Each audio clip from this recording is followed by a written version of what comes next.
finish things off in this section, we need to look at some pathologies and some drugs that interact in the nervous system. Now, this is not an exhaustive list by any means. There are plenty of things that are not being covered. There's just a couple pieces here to kind of try to put some of this physiology we've been talking about into more of a practical sense of what's happening. So first off, the idea of botulism. Now, maybe you've heard of botulinum poisoning in the past, or botulism poisoning.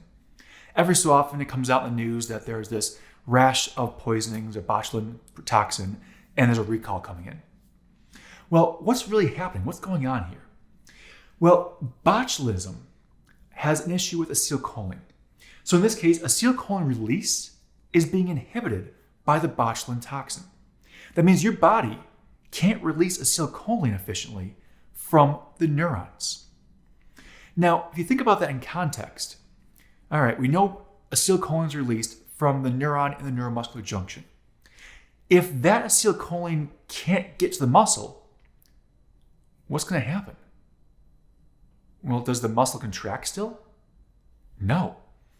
That's why paralysis is the problem here. The more botulinum toxin you have in your body, the more paralysis will occur. So you're blocking acetylcholine. It can't get to the muscle then. The muscle can't contract, therefore it can't move. This can become very problematic, especially in the diaphragm. Because if that muscle is not moving, you're not breathing.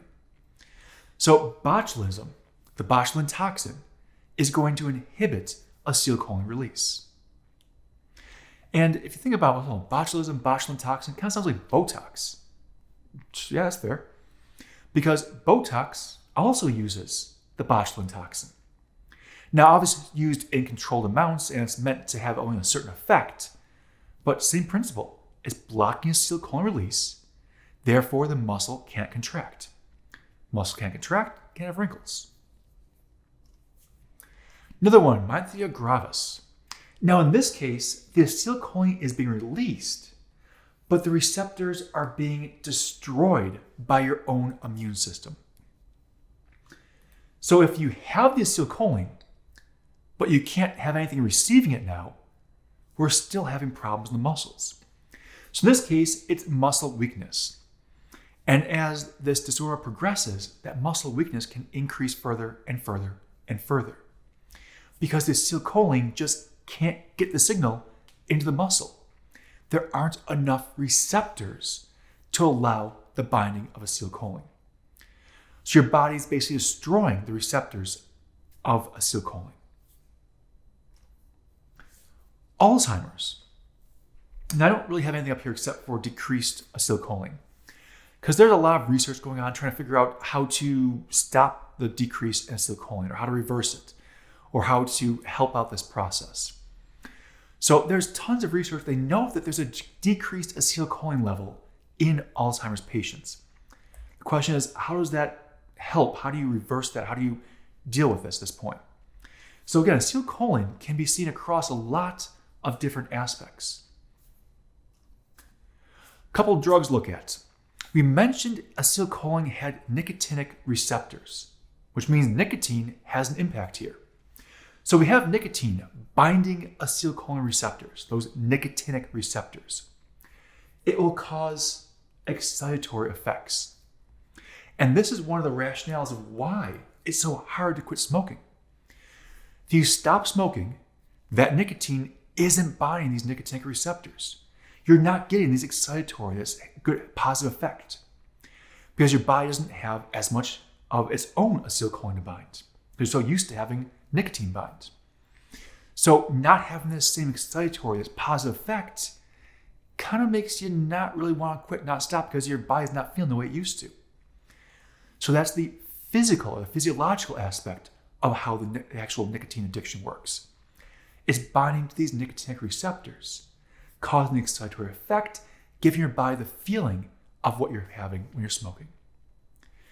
Now, the other receptors are for muscarine, so those muscarinic receptors. In this case, it's stimulating more of a parasympathetic response, so more of a rest and digest, more of a calming down effect to the body for this muscarine. So both nicotine and muscarine, the two different drugs here, can both impact your acetylcholine receptors.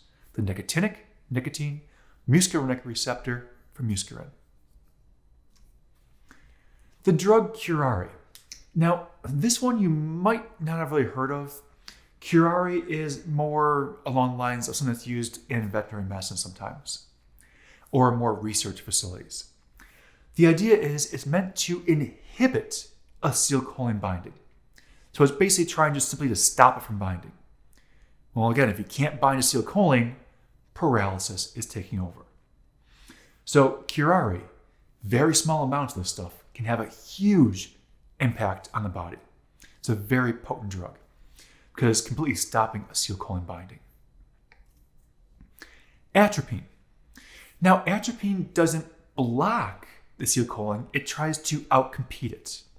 So what it's doing is it's trying to bind the same acetylcholine receptors. So this drug atropine binds the receptor, which prevents acetylcholine from binding. The difference is, unlike nicotine and muscarine, when atropine binds, it doesn't trigger the receptor. Nothing happens. It's basically a block of that receptor. So in this case, muscle activity starts to decrease.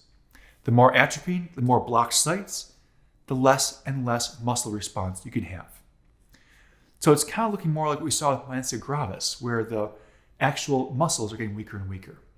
But in this case, when the atropine is gone, acetylcholine can bind again. So it's a little different in that case. So curare and atropine. Looking at a couple of different drugs that can impact the nervous system, especially acetylcholine, as well as some disorders that can impact it as well.